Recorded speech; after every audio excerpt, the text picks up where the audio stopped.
Decía que el domingo pasado tuvimos la primera parte del estudio, el nuevo orden mundial. A lo largo de la historia dijimos el domingo pasado que el mundo ha conocido muchos sistemas, muchas formas de gobierno, dictaduras, monarquías, teocracia, etc. Pero el nuevo orden mundial, el nuevo gobierno mundial va a ser completamente diferente, aunque tendrá de todo un poco. Será un sistema distinto. En los próximos años, las leyes, el comercio, la política, la economía, todo va a cambiar.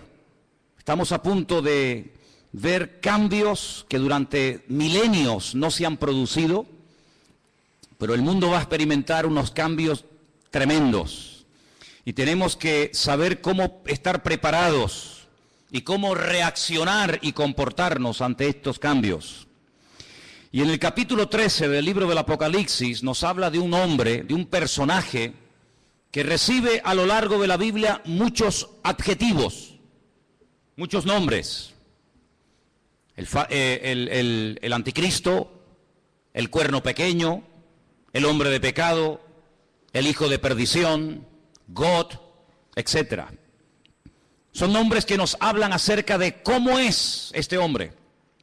Pero hay un versículo que la semana pasada no tocamos y que yo, antes de entrar a hablar del segundo personaje que juntamente con el anticristo van a llevar las riendas de este mundo en los últimos tiempos, no tocamos, y es el versículo 2, Apocalipsis 13, verso 2. Y ahí se nombran tres animales diferentes. Tres animales que los que hemos estudiado la Biblia sabemos qué está tratando de decir Juan, de una forma, digamos, oculta, ¿no? Apocalipsis 13:2 dice que la bestia, y hablamos del anticristo, era semejante a un leopardo, pero sus pies eran como de oso, pero su boca dice que era como boca de león. ¿Te das cuenta? Hay tres animales diferentes. Su apariencia, la palabra semejante es muy importante en la Biblia. Selem. Cuando tenemos una fotografía, tenemos una imagen de una persona real, de una persona que existe, pero tenemos una fotografía, una imagen para que te hagas una idea de cómo es esa persona. Entonces la Biblia nos enseña que la semejanza, el aspecto exterior de este líder mundial, de este político llamado el anticristo, es semejante a un leopardo, pero su forma de actuar, los pies, cómo camina, cómo se comporta, cómo actúa, es como un oso. Pero cuando habla, cuando da a conocer su mensaje, dice que es como un león. Claro, para entender esto, uno tiene que ir al libro de Daniel. Yo siempre he dicho que la Biblia es una especie de gran rompecabezas, un gran puzzle. Hay cosas que Daniel dice que el Apocalipsis te explica. Y hay cosas que lees en el Apocalipsis que si no conoces Daniel, no puedes entender nunca. La Biblia nos enseña que en el Antiguo Testamento, en la época del profeta Daniel en Babilonia, él tuvo un sueño una noche. Y él dice que vio 4 animales que le llamaron tremendamente la atención. Dice que él vio a un león con alas. Dice que vio a un oso que estaba apoyado sobre una pata más que de otra. Luego ve a un leopardo que tiene 4 cabezas y ve a una bestia, que fue la que más le llamó la atención a Daniel. Gracias al Señor, ese sueño el Señor se lo interpretó y le dijo lo que significa. Por eso no tenemos que inventarnos nada. Simplemente ir a la Biblia y ver qué explicación le dio el Señor a Daniel sobre ese animal, esos animales. Y le dijo, mira, el león es Babilonia. Amén. El león es el imperio que en este momento tú conoces y gobierna toda la tierra, Babilonia. Ese imperio caería, ese imperio desaparecería con el paso del tiempo y se levantaría otro imperio, que era el imperio de los medos persas, que está tipificado o representado por el oso. Los medos persas también caerían, desaparecerían de la escena mundial y se levantaría un tercer imperio tremendamente poderoso, el imperio de Alejandro Magno, los griegos, representado con un leopardo de 4 cabezas.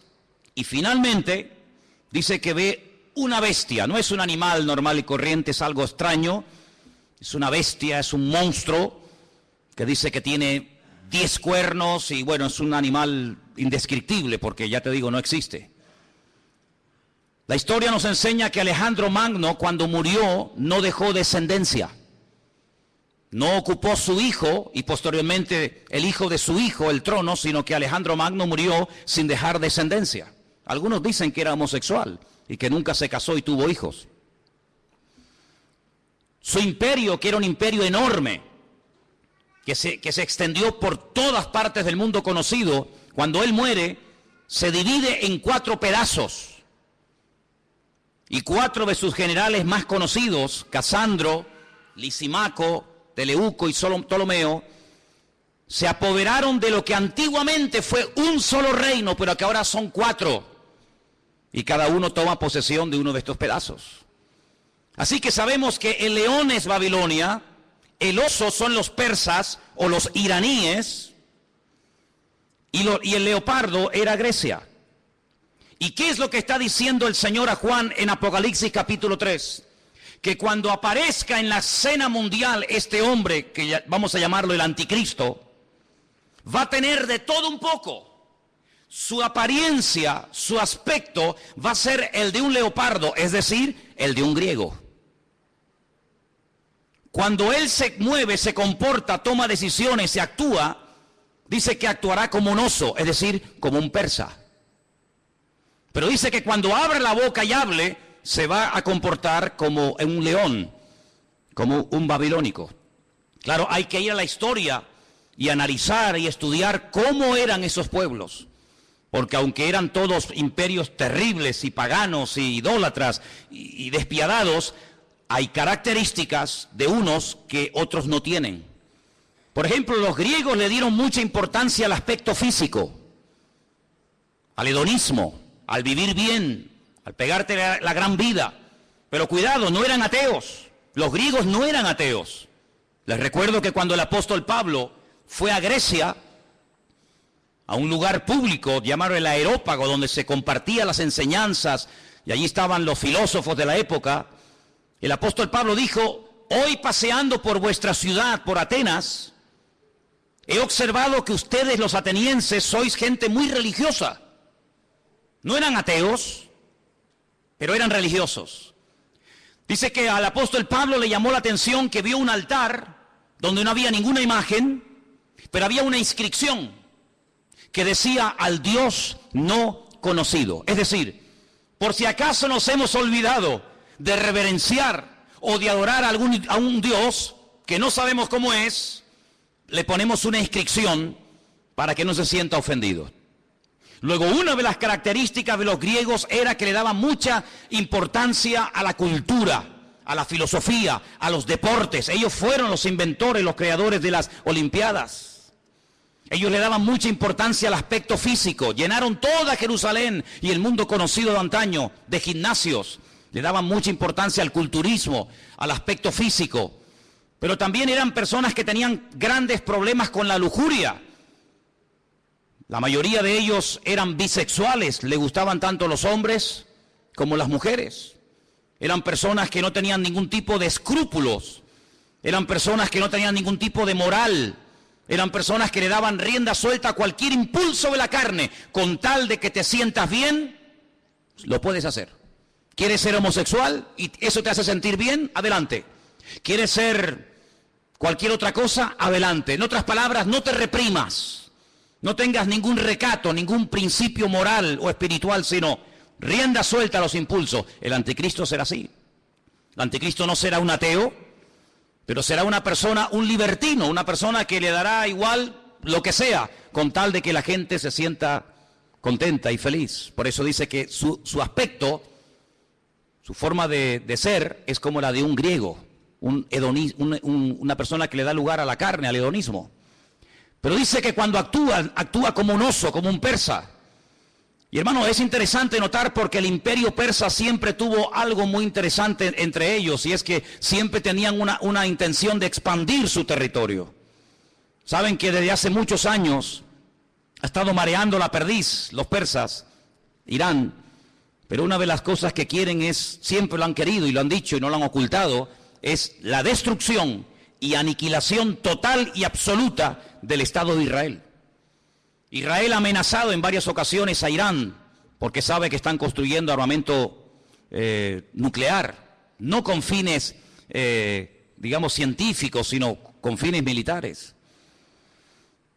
Irán recientemente dijo, si somos atacados por Israel, tenemos en este momento 80.000 misiles apuntando a la ciudad de Jerusalén y la destruiremos en cuestión de minutos, es lo que ellos dicen.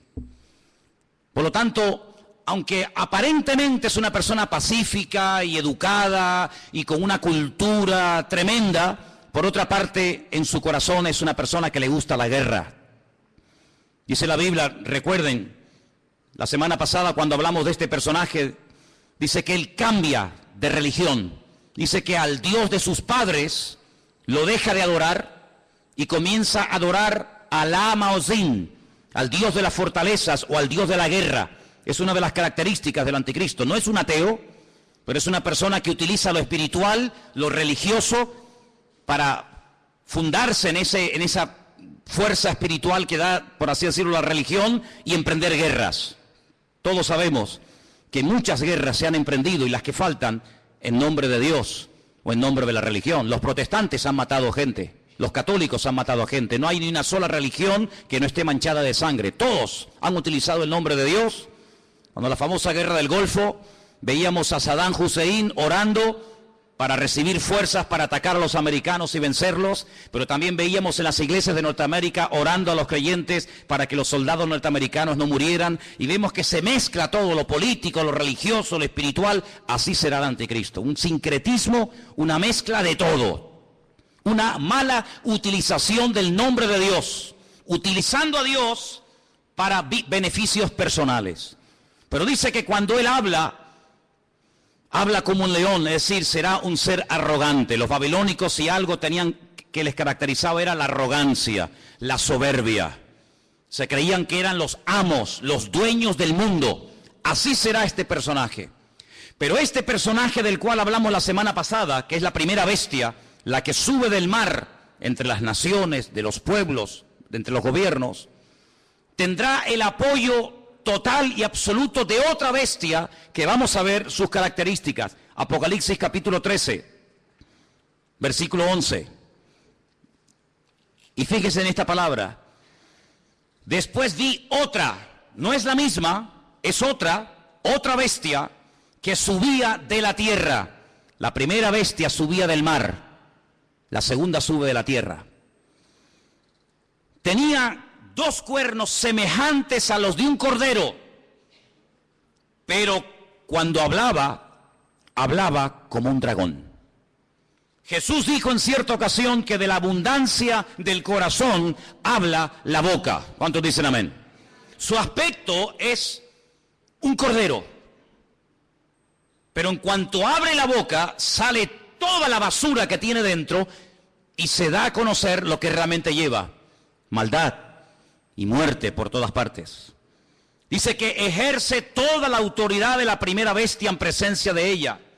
Hace que la tierra y los moradores de ella adoren a la primera bestia, cuya herida mortal fue sanada. Versículo 13. También hace grandes señales, de tal manera que aún hace descender fuego del cielo a la tierra delante de los hombres. Versículo 14.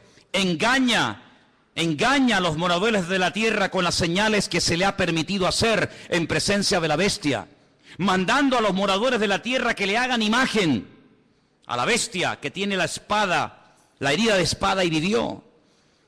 Se le permitió infundir aliento a la imagen de la bestia para que la imagen hablase e hiciese matar a todo el que no la adorase. Verso 16. Hacía que a todos, pequeños y grandes, ricos y pobres, libres y esclavos, se les pusiese una marca en la mano derecha o en la frente. y que ninguno pudiese comprar ni vender sino el que tuviese la marca o el nombre de la bestia o el número de su nombre. Dice, y aquí hay sabiduría. El que tiene entendimiento, dice, el que tiene entendimiento cuente el número de la bestia, pues es un número de hombre y su número es 666. Es decir, que en los últimos tiempos surgirá un nuevo orden mundial.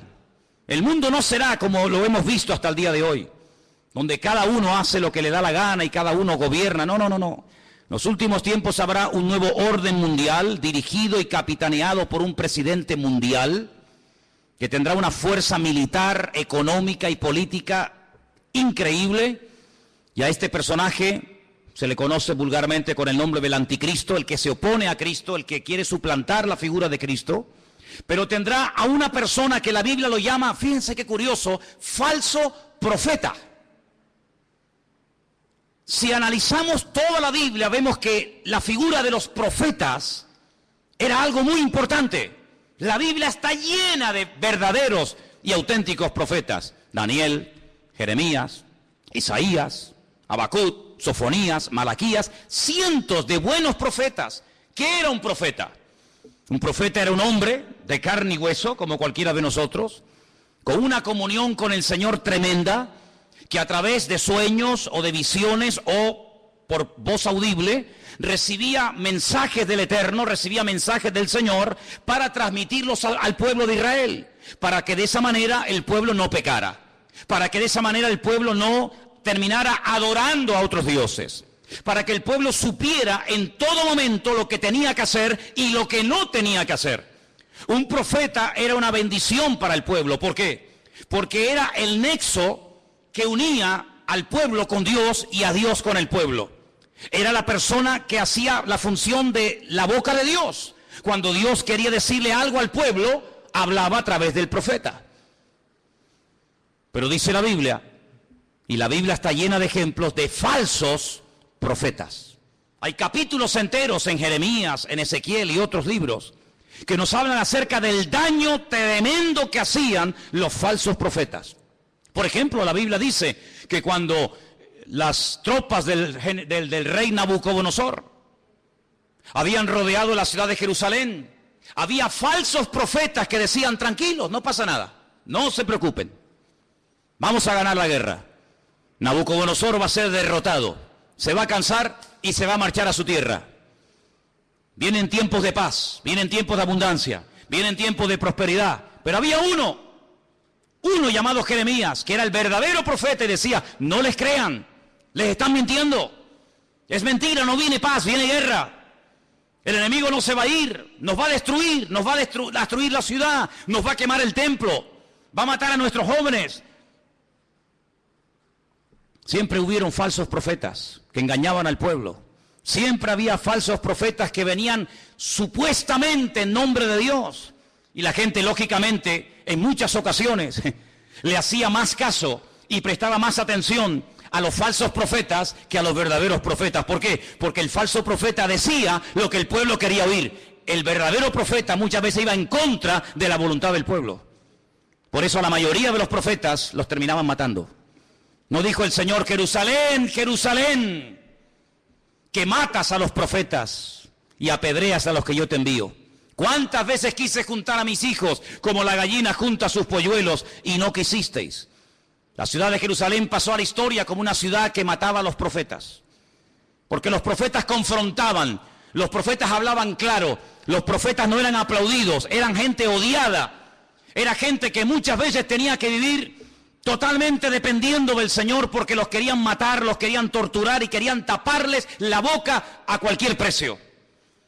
Y curiosamente dice la Biblia que el anticristo tendrá el apoyo incondicional de un hombre que no va a ser un político, recuerda eso.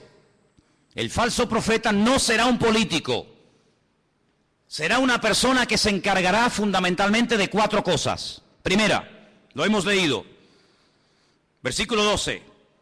Hará todo lo posible para que todas las naciones de la tierra reconozcan la autoridad y se sometan a la autoridad del anticristo. Es decir, no atrae la gente hacia sí mismo, sino que atrae la gente hacia el anticristo. Es decir, será el relaciones públicas del anticristo, el que le hará la publicidad, la propaganda, el que irá por los platós de televisión, por las emisoras de radio, el que dará todo tipo de ruedas de prensa y de respuestas a las naciones, presentando a este hombre como la alternativa real y genuina que el mundo necesita. Les puedo asegurar que será conocido en todas partes de la tierra. Un hombre carismático, un hombre que sabrá llevarse bien con los árabes, con los judíos, con los musulmanes, con los católicos, con los evangélicos, con los ateos, con todo el mundo. Un hombre con un don de palabra extraordinario y un hombre que lo que pretende es desviar la atención de la gente hacia el Dios vivo y verdadero y llevarlos a la ruina, diciéndole a la gente, este hombre es lo que el mundo necesita. Este hombre es el que va a solucionar los problemas de la crisis, del paro, los problemas económicos, los problemas entre palestinos y judíos. Este lo va a solucionar todo. Primera función del falso profeta. Segunda, versículo 13. También hará grandes señales. La Biblia no dice qué tipo de señales hará, pero curiosamente menciona una que es tremendamente poderosa. Y dice que hará descender fuego del cielo a la tierra delante de los hombres. Solamente hubo un hombre en toda la historia de la humanidad que en un momento oró y cayó fuego del cielo, demostrando que el Dios que él adoraba y honraba era el verdadero Dios. Y era el profeta Elías. En el Monte Carmelo, dice la Biblia que allí hubo una confrontación del mundo de las tinieblas contra el mundo espiritual, contra el mundo del Señor. Y el profeta Elías dijo, la respuesta no tiene que ser a través de un sueño, la respuesta no será a través de una visión, a través de un ángel, sino la respuesta tiene que ser algo contundente y visible a kilómetros. Y allí en lo alto de ese monte en el que hemos estado en cantidad de ocasiones, desde donde se tiene una perspectiva de una zona geográfica muy grande de Israel, allí él oró y dice que descendió fuego del cielo y 400 profetas falsos de Baal fueron degollados en aquel día. Nunca más nadie ha hecho eso. Bueno, perdón. Una vez unos hermanos en el Nuevo Testamento, cuando fueron a entrar a una ciudad a evangelizarla, a hablar del Señor y no los quisieron oír, le dijeron al Señor, Señor, ¿nos das permiso para que oremos y caiga fuego del cielo y los destruya a todos? Y el Señor les dijo, no, queridos, yo no he venido a eso. Monarjes, hijos del trueno, no les dio autorización para que oraran, para que cayera fuego del cielo. Pero en los últimos tiempos habrá un hombre que por un poder satánico, por una unción falsa, pero poderosa al fin y al cabo, dice que tendrá la capacidad de sorprender a las naciones haciendo caer fuego del cielo. Será una de las muchas señales que este hombre haga. Así que primero intenta llevar a la gente al anticristo. Segundo, hará grandes señales. Tercero, versículo 14. Engañará a los moradores de la tierra con las señales que se le ha permitido hacer. Jesús dijo en Mateo capítulo 24, hoy se ha leído este capítulo aquí en el púlpito. En Mateo capítulo 24 dice que cuando Jesús salía del templo de Jerusalén, los discípulos le dijeron, Señor, observa, qué templo tan hermoso tenemos. Un templo maravilloso, es una maravilla para nosotros los judíos tener un templo tan bonito en nuestra ciudad de Jerusalén. Jesús les dijo, no quedará piedra sobre piedra que no sea destruida. Cuando ellos cruzan el torrente de Cedrón y se van al monte de los olivos, allí 4 de sus discípulos, 4 solamente, le dicen, Señor, ¿cómo? ¿Cuándo? ¿Cómo que va a ser nuestro templo destruido? Dinos, ¿qué señal habrá de tu venida y del fin del siglo? Y el Señor les da un mensaje tremendo que les animo a que lo vuelvan a leer en casa. Mateo 24, también lo tienen en Lucas 21. Y una de las cosas que repite reiteradamente el Señor es esta: mirad que nadie os engañe. ¿Cuántos dicen amén? Que nadie os engañe. Y curiosamente dice, porque vendrán falsos cristos. ¿Qué significa la palabra Cristo? Tanto que la utilizamos los cristianos, tenemos que saber lo que significa, ¿no? Viene de la palabra hebrea Mashiach, que significa ungido. Vendrán muchos falsos ungidos. Eso es lo que está diciendo. No solamente personas que dirán, que yo soy el Mesías, sino vendrán vividores, farsantes, Personas que utilizando el púlpito de las congregaciones, personas que utilizando medios de comunicación como la radio, la televisión, etcétera, engañarán a muchísimas personas utilizando tal vez la manipulación, utilizando tal vez los problemas físicos, emocionales o espirituales de la gente. Dice, y a muchos engañarán. Pero el Señor dice, mirad que nadie os engañe, porque no solamente vendrán falsos ungidos, sino también dice, falsos profetas. ¿Qué es un profeta? Un profeta es un predicador, ¿sí o no? Es uno que predica, es uno que proclama un mensaje, en este caso un mensaje bíblico, un mensaje de Dios. Dice, pues vendrán falsos predicadores. Y usted dice, pero hermano, ¿sabes lo que estás diciendo? Totalmente. Y ya han comenzado a proliferar por todas partes del mundo. Falsos predicadores, falsos evangelistas, falsos maestros, falsos profetas, que incluso a veces con milagros o con señales llegan a seducir y a engañar a la gente. Y no es algo nuevo, lo estamos viendo de hace 10 años a esta parte, en todas partes del mundo. Pero en los últimos tiempos habrá una persona que será el máximo exponente del engaño y de la mentira, que la Biblia lo llama el falso profeta. ¿Y qué podemos hacer los cristianos? ¿Tenemos la obligación de creer todo lo que los pastores dicen? ¿Tenemos la obligación de creer todo lo que la gente predica en un púlpito? Rotundamente no. La Biblia nos enseña que cuando una persona proclama el evangelio, y más cuando una persona se llama o se autodenomina profeta, la congregación, la audiencia, el pueblo que escucha el mensaje, tiene que filtrar, tiene que analizar, tiene que escudriñar si lo que este hombre está diciendo es palabra de Dios o es falso. No se puede decir amén a cualquier enseñanza, hermanos. Yo soy vuestro pastor hace 14 años en esta iglesia. Pero el día que yo me aparte del evangelio, el día que yo me aparte de la verdad, el día que yo les enseñe algo falso, no me crean, no vengan más a este lugar.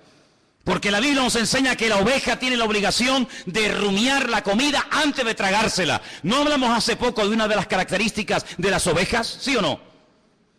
¿Y cuál es una de las características de la oveja? Que es un animal rumiante. ¿Y qué es un rumiante? Un animal que primero mastica, mueve la comida, la saborea, la prueba, y luego después de haberla masticado bien, se la traga. Y esa es una de las características que tenía que tener un animal limpio para poder ser ingerido.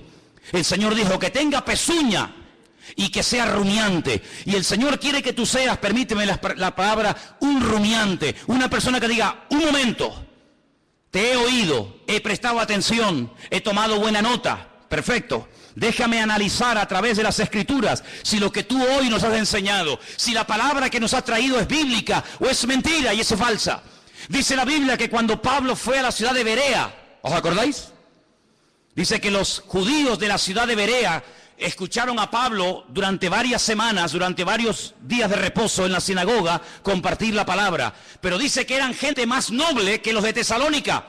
¿Por qué dice la Biblia que los judíos de Berea eran diferentes a los judíos de Tesalónica? Dice, porque ellos comprobaban cada día en las Escrituras si las enseñanzas que el apóstol Pablo le daba a la congregación eran palabra de Dios o no eran palabra de Dios. ¿Cuántos dicen amén? Por lo tanto, hermanos, yo siempre les he animado, siempre les he dicho, y lo seguiré diciendo cada día, que ustedes tienen la obligación de escudriñar las Escrituras, de conocer la palabra de Dios, de no tragarse todo lo que oigan, de no tragarse todo lo que vean y oigan en internet, de no decir amén a todo, de no abrir su corazón a cualquier ministerio, de no dejarse ministrar por cualquier persona que aparentemente tiene palabra, hace milagros, señales y prodigios, pero alto, la Biblia nos enseña que el falso profeta no solamente será un tremendo predicador, un tremendo orador increíble, sino que además será una persona que su ministerio, entre comillas, estará caracterizado por señales, milagros y prodigios. ¿Qué te parece? Pero ¿sabe qué? En el versículo 13 dice que este hombre hará grandes señales, grandes señales.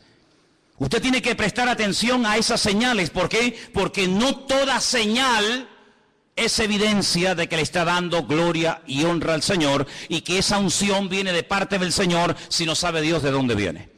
El falso profeta se diferencia del anticristo en tres cosas muy importantes. Primero, su procedencia es diferente.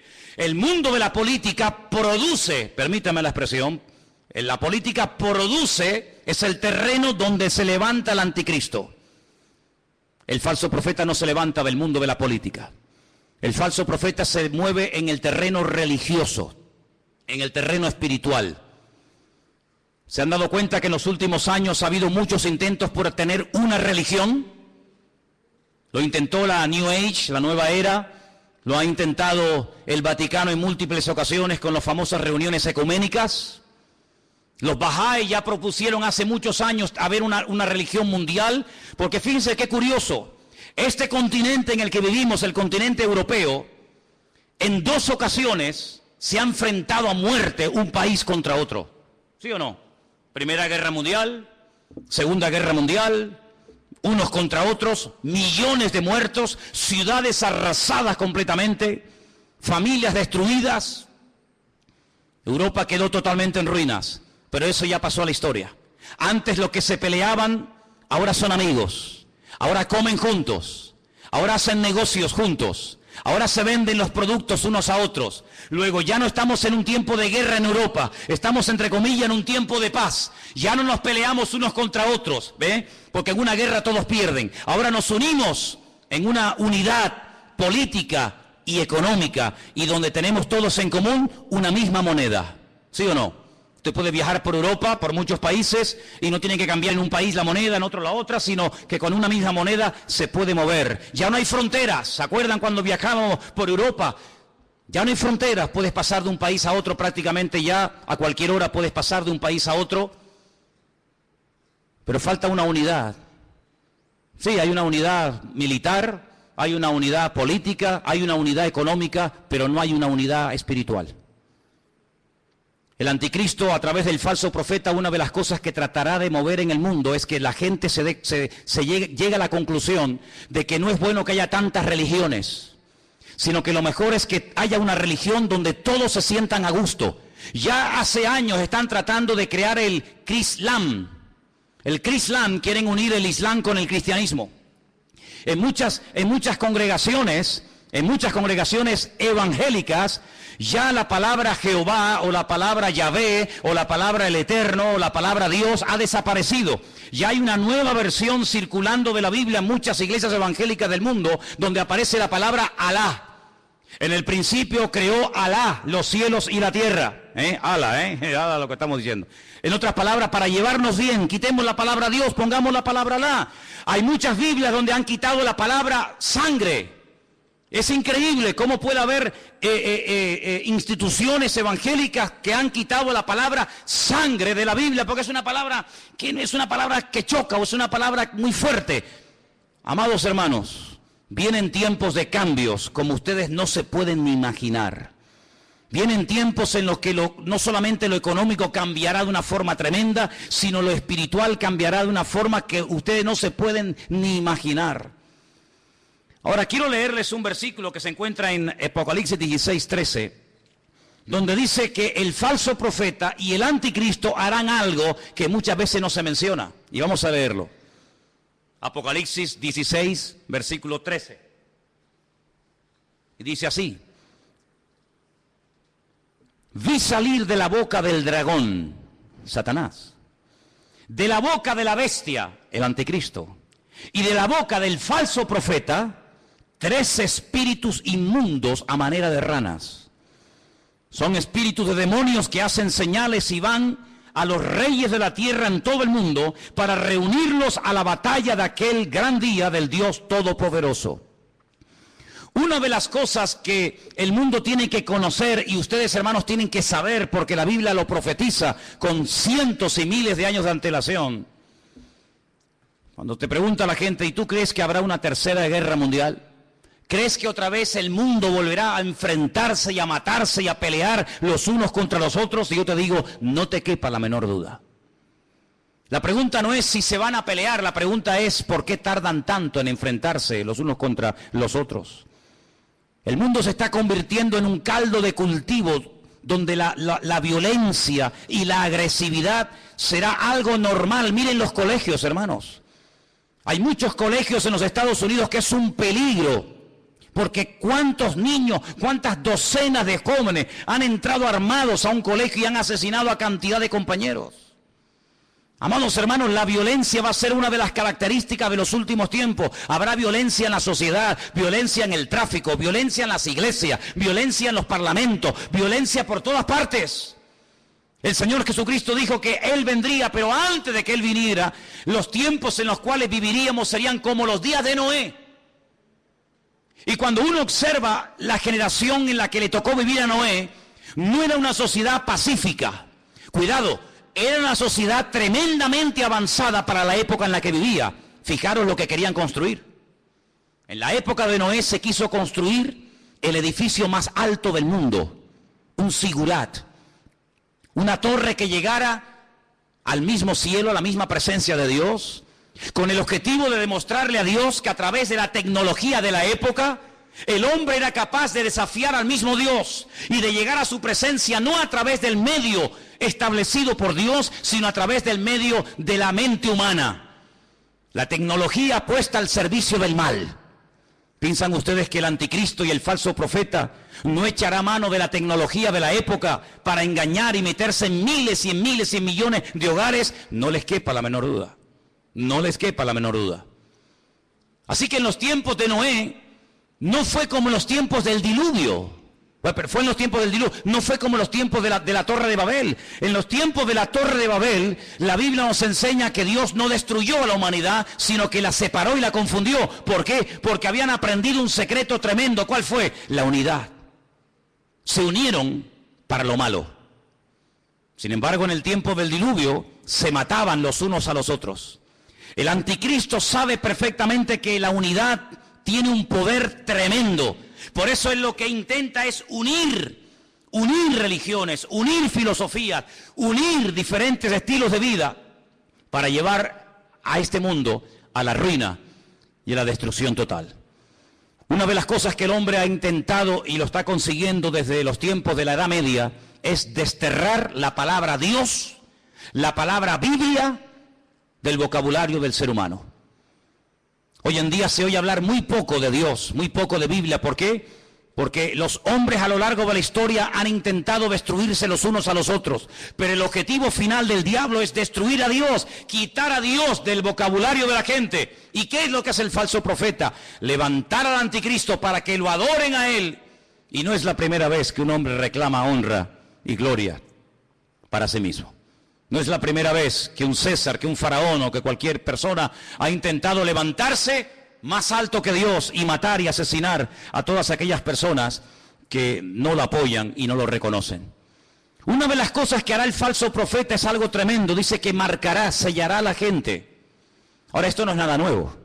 Si ustedes leen esta noche tranquilamente en casa el capítulo 9 de Ezequiel, recuerden, Ezequiel capítulo 9, ustedes se van a dar cuenta que el Señor, antes de ir a la ciudad de Jerusalén y permitir que las tropas enemigas la destruyeran, Él dijo: ponle una marca a mis hijos en la frente y en la mano, para marcar, hacer una diferencia entre el que cree y en el que no cree, el que es mío y el que no es mío. Y dice la Biblia que marcaban a la gente en las manos. El anticristo, el diablo, que es un imitador de la obra de Dios, lo que intentará es marcar a la gente como si fueran animales. Ya hablamos la semana pasada de ese famoso microchip, un sistema muy interesante, muy moderno, que intentará facilitarle la vida a la gente, sobre todo a la hora de comprar, a la hora de vender, a la hora de viajar, no perder el dinero, tener en todo momento encima tuyo todos tus datos económicos, tus datos de vacunas, etcétera, etcétera. Ese microchip ya existe. No es una ciencia ficción. Los animales, los perros, me imagino que en Suiza será igual. Aquí es obligatorio que los animales tienen que llevar un chip. Y si un animal se pierde con una máquina, el doctor, el veterinario, sabe en todo momento cómo se llama ese animal, si está vacunado, dónde vive, cómo se llama su dueño, etcétera, etcétera. Pues lo que empezó con los animales, terminará con el ser humano. Porque para el diablo los seres humanos son como animales. Por eso la famosa teoría de la evolución equipara y nivela al hombre al nivel de la bestia. En la famosa Constitución Europea, creada, diseñada y escrita por el famoso Jacques Chirac, jefe de toda la masonería europea, él puso al mismo nivel a un animal que a un hombre. De tal manera que si un hombre quiere casarse con un perro, con un gato, con una vaca o con cualquier animal, lo puede hacer. ¿Por qué? Porque al fin y al cabo todos somos animales. Sin embargo, desde el punto de vista bíblico, Dios dignifica a la raza humana por encima del animal. ¿Cuántos dicen amén? El animal está para servir al hombre, no el hombre para servir a la bestia. Pero en los últimos tiempos Satanás intenta marcar a los hombres como si fueran animales. Y les cierra las posibilidades de poder comprar, de poder vender, de poder buscarse la vida si no te dejas marcar. Pero esa marca, esa especie de microchip indeleble, invisible, que no molesta, que está ahí dentro y ni te enteras que está, también permite en todo momento tener a la población mundial localizada en cualquier parte donde se encuentre. Así de claro. Dice que este microchip está alimentado por una pequeña pila de litio, de tal manera que si la persona en un momento determinado decide quitárselo y lo toca y lo abre, se envenena la sangre por esa sustancia. Pero en todo momento esa persona está localizada y ya en muchos lugares, gente multimillonaria y personas importantes se están poniendo esa especie de marca de microchip interno en su piel. ¿Para qué? Para estar localizados en caso de que sean secuestrados y que en cualquier momento los puedan localizar. Sí, suena como ciencia ficción, ¿verdad? Suena como algo de Steven Spielberg, ¿no? Suena como algo que tú dices, pero esto es una cosa increíble. Vuelvo a hacerles la pregunta que les hice el domingo pasado. ¿Cómo hace 2000 años un hombre llamado Juan, pescador de Galilea, un hombre que no fue a la universidad, ni tuvo en sus manos nunca un ordenador, ni tuvo nunca en sus manos un móvil, ni toda la información que tú y yo podemos tener ahora mismo? ¿Cómo es posible que este hombre nos dé unos datos de la civilización de los últimos tiempos de una forma increíble, hasta el punto que hay momentos en los que él llora escribiendo el libro del Apocalipsis, viendo lo que se avecina y viendo lo que viene? Es el hombre que dice que en los últimos tiempos el famoso río Éufrates se secará para que millones de soldados vengan desde el norte, casi diríamos como que en línea recta, y se den cita en el valle de Jezreel, en la zona de Megiddo, para llevar a cabo la gran batalla, la famosa batalla del Armagedón. Sabemos que en el punto de mira hay un pequeño pueblo que tiene 22.000 kilómetros cuadrados. Un pueblo que ha sido el pueblo más odiado, más perseguido de toda la historia de la humanidad. Y es el pueblo de Israel. Así de claro. Dios decidió que su hijo naciera en una pequeña aldea insignificante de Israel llamada Betlehem, la casa del pan. Belén la conocemos nosotros. Dios decidió que su hijo naciera y viviera en ese pequeño país, que allí predicara, que allí sanara a los enfermos, que allí demostrara lo que era y a lo que vino, que allí lo mataran, que allí resucitara, que allí ascendiera y que allí volverá otra vez por segunda vez, según la palabra de Dios. Y sabemos que los tiempos se acortan. La Biblia dice que los últimos tiempos tendrán que ser acortados, porque si el Señor no acorta los tiempos, la maldad llegará a un nivel, a una envergadura de tal magnitud que dice que nadie podría salvarse aunque quisiera. Por eso, amados hermanos, tenemos que doblar la guardia como iglesia. Tenemos que meternos en las páginas de la Biblia. Tenemos que conocer lo que dice la palabra de Dios acerca de los últimos tiempos. No dejarnos engañar, no dejarnos seducir, no dejarnos atraer por cosas que aparentemente son muy atractivas, muy bonitas y maravillosas, pero que su fin, dice la Biblia, pueden ser caminos de muerte. Analice todo lo que oye. Analice a la luz de la palabra de Dios todo lo que escucha. Porque la palabra de Dios nos enseña que los últimos tiempos serán tiempos de engaños, tiempos de falsas profecías, tiempos de falsos milagros. Ahora bien, la gente está tan necesitada, tan desesperada, que se agarrarán a un clavo ardiendo con tal de salir de su desesperación. Nunca olvidaré cuando una persona enferma me dijo: si yo supiera en este momento que el diablo me puede sanar, le entregaría mi vida a él. Así me lo hizo, así me lo dijo. El diablo va a utilizar los problemas sociales, los problemas físicos, los problemas económicos de las familias. El diablo sabe perfectamente que hay un vacío en la sociedad que nada ni nadie logrará llenar jamás. Puedes tener mucho dinero, puedes viajar por el mundo entero, puedes tener la mejor casa de la tierra, puedes tener y tener y tener.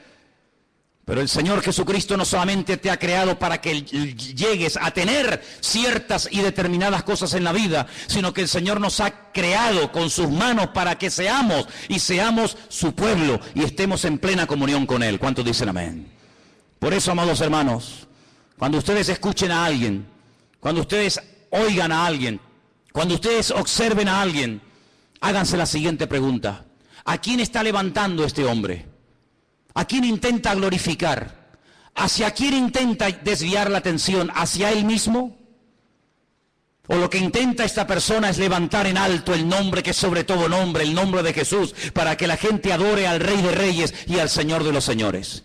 Esa es una de las características de un verdadero hombre de Dios y de un verdadero cristiano y cristiana. Una persona que no intenta llamar la atención sobre sí mismo, sino que emplea su testimonio, su antigua vida, sus malos hábitos, etcétera, etcétera, para que la gente reconozca que el cambio se ha producido, no porque se le ha propuesto, no porque tuvo una fuerza de voluntad increíble, sino porque hubo un Dios todopoderoso que le transformó, que lo cambió y que lo llenó y que hoy le da la gloria a ese Dios. ¿Cuántos dicen amén? Así que, amados hermanos, el falso profeta. Qué interesante. Hay iglesias que se llaman, y no tengo nada en contra de ese nombre, pero iglesias que han decidido llamarse Iglesia de la Profecía. Y hay muchísimas personas que les encanta todo lo profético.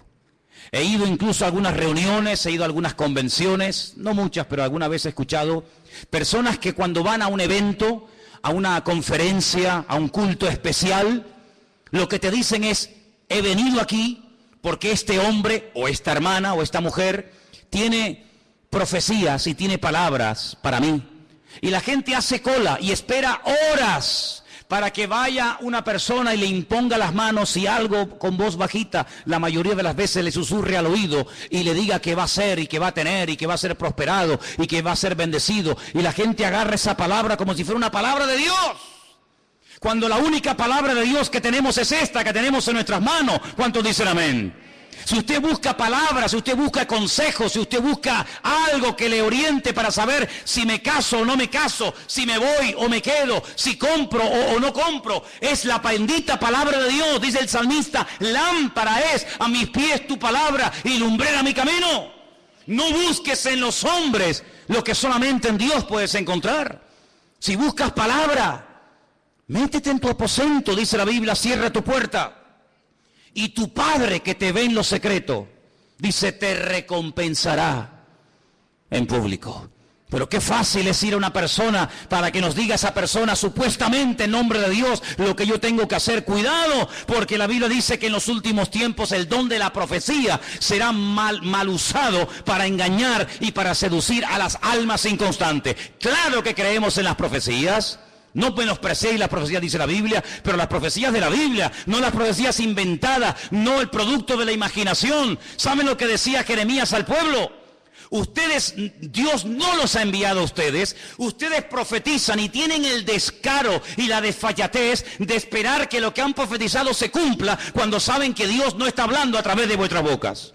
Amados hermanos, maldito el hombre que confía en el hombre, pero bienaventurado el hombre que confía en el Señor. ¿Cuántos dicen amén? Vienen tiempos difíciles, vienen tiempos de cambios, vienen tiempos donde vamos a ver cosas muy raras, muy extrañas. Ya hay iglesias en el mundo para homosexuales, no sé si lo sabían. Iglesias evangélicas gay, ya están por el mundo, por todas partes. Iglesias donde ya no se habla de la sangre de Cristo ni la muerte del Señor. Iglesias donde todo vale. Iglesias donde te puedes casar, separar, divorciar, estar con este, estar con la otra, estar con él, ahora me caso, ahora me divorcio y no pasa nada. Dios es un Dios de amor. Vamos a ver cosas muy extrañas en los últimos tiempos. Pero recuerda algo, Dios es santo. y quiere que tú y yo también seamos santos. Huye de todo lugar donde te lo pongan fácil, escúchame bien. Huye de todo lugar donde te lo pongan fácil para que no te ofendas. Lo políticamente correcto, sabes que es una expresión que se usa mucho hoy en día, ¿no? Lo políticamente correcto, no lo digas tan duro para que no se ofendan, no lo digas tan contundente para que no... Huye de los lugares donde todo te lo ponen bonito y fácil. El Señor no viene a agradarnos los oídos, sin confrontación no hay cambio. Y la palabra de Dios viene para sacudirnos y para que le busquemos a Él en espíritu y en verdad. Y si el Señor tiene que sacudirnos en esta tarde y romper esquemas religiosos de nuestra vida, y si tiene que abrirnos nuestros ojos a una realidad que viene, nos guste o no, pues bendito sea el Señor. Pero la iglesia en esta hora tiene que dar la talla. Somos la sal de la tierra, somos la luz del mundo y no podemos en este momento de la historia, hermanos, claudicar, no podemos enfriar, no podemos dar marcha atrás. Estamos, hermanos, oyendo la trompeta del Señor. Dios viene, el Señor viene pronto y quiere que su iglesia se ponga las pilas, que se levante en pie de guerra y le diga al diablo, alto, aquí estamos los hijos de Dios. Aquí todavía hay gente que vive en orden, aquí todavía existe la familia, aquí existe el perdón, aquí existe la misericordia, aquí existe la fe. ¿Por qué? Porque nosotros creemos que lo que Dios prometió en su palabra es la verdad. ¿Cuántos dicen amén? Quiero que cierres tus ojos ahí donde estás. Y recuerda las palabras del Maestro. Mirad que nadie os engañe. Mirad que nadie te engañe. Ni pastores, ni profetas, ni rabinos, ni falsos mesías, que nadie te engañe. Dice la Biblia, conoceréis la verdad, y la verdad os hará libres. Amados hermanos, si quieres ser libre, tienes que conocer la verdad, y la verdad es Jesucristo. Él es el camino, Él es la verdad y Él es la vida. La gente va a ser engañada porque buscan fuera del Señor. Si buscaran en Dios no serían engañados. Si buscaran en la palabra de Dios no serían apaleados ni heridos. El problema es cuando a veces buscamos fuera de Dios otros caminos, otras formas, y te equivocas. Si estás buscando, busca en Dios. Ven a Dios, ven a Él en esta tarde. Ríndele tu corazón. Ríndele tu vida en esta tarde al Señor. Deja que Él aclare tus dudas. Él es el verdadero. Él es el Dios vivo y verdadero y no hay otro. Gracias, Señor Jesús. Recibe toda la gloria y el reconocimiento. Dice la Biblia que el anticristo, una de las cosas que hará es negar que Cristo vino en carne. Negar que Él vino. Y toda persona que niega que Cristo vino es el anticristo, dice el apóstol Juan. Nosotros en esta tarde rechazamos a este espíritu y declaramos en el nombre de Jesús que tú viniste en carne. Y confieso y declaro públicamente que aquel Mesías que se hizo carne era el Mesías verdadero y no hay otro más que Él. Bendito seas. Ahí empieza el cambio cuando tú reconoces que el Mesías vino en carne. No de una forma espiritual, una nebulosa, una cosa extraña. No, vino en carne y hueso a dar su vida por ti. Ahí empieza el cambio. Si Él era el Mesías verdadero, quiere decir que yo lo necesito a Él. Y por eso en esta tarde le decimos, yo te necesito, Señor Jesús. Te necesitamos, Señor, en nuestra vida. Los que somos padres, las madres, los creyentes, tus hijos te necesitan hoy más que nunca, Señor. En este tiempo de engaño, en este tiempo de tantos cambios y de tanta agresividad, nosotros te decimos, tú eres nuestra paz. Tú eres nuestra calma en medio de la tormenta, Señor Jesús. Recibe la gloria, Dios mío. Recibe la honra, mi Señor. Aleluya. Si en esta tarde entre nosotros hay alguien que nunca le ha entregado su vida al Señor, yo te animo a que lo hagas hoy. Te animo a que ahí donde estás, le diga: Señor, yo me entrego a ti. Yo quiero conocerte, Jesús. Yo no te ofrezco una religión. El Señor no es religión, el Señor es una relación personal. Ahí donde estás, entrégale su vida a Jesús. Pídale perdón a Dios. Dile: perdón, Señor, perdóname. Limpia mis pecados. La iglesia no es un club donde venimos a pasar un domingo entretenidos. La iglesia no es un lugar donde venimos a conocer gente nueva, gente agradable y simpática, no. La iglesia es un hospital donde el alma, Dios la sana. Donde el hombre puede comenzar a cambiar y vivir una vida nueva. La iglesia es un centro de entrenamiento donde nuestros pensamientos, nuestra filosofía de vida cambia. Para vivir según el diseño y el propósito de Dios para mi vida. Donde yo muero y Él vive. Eso es la iglesia. No es un club. Es un lugar donde cambiamos por dentro y por fuera. Y por eso en esta tarde te pedimos, Señor, ayúdanos a cambiar, a conocerte mejor. Y guárdanos del maligno. Que no seamos seducidos, ni engañados, ni arrastrados por falsas doctrinas o prácticas o enseñanzas. Sino que nunca nos desviemos de tu palabra ni un milímetro. Porque tu palabra es el fundamento de nuestra vida. Gracias, Señor, porque tu palabra un día llegó a nuestra vida y ahora estamos edificando nuestra existencia sobre la roca, sobre Cristo Jesús nuestro Señor. A ti te damos la gloria y la honra, en el bendito nombre de Jesús. Amén. Y amén. Y amén. Y amén. Y amén. Y amén. Y amén. Y amén.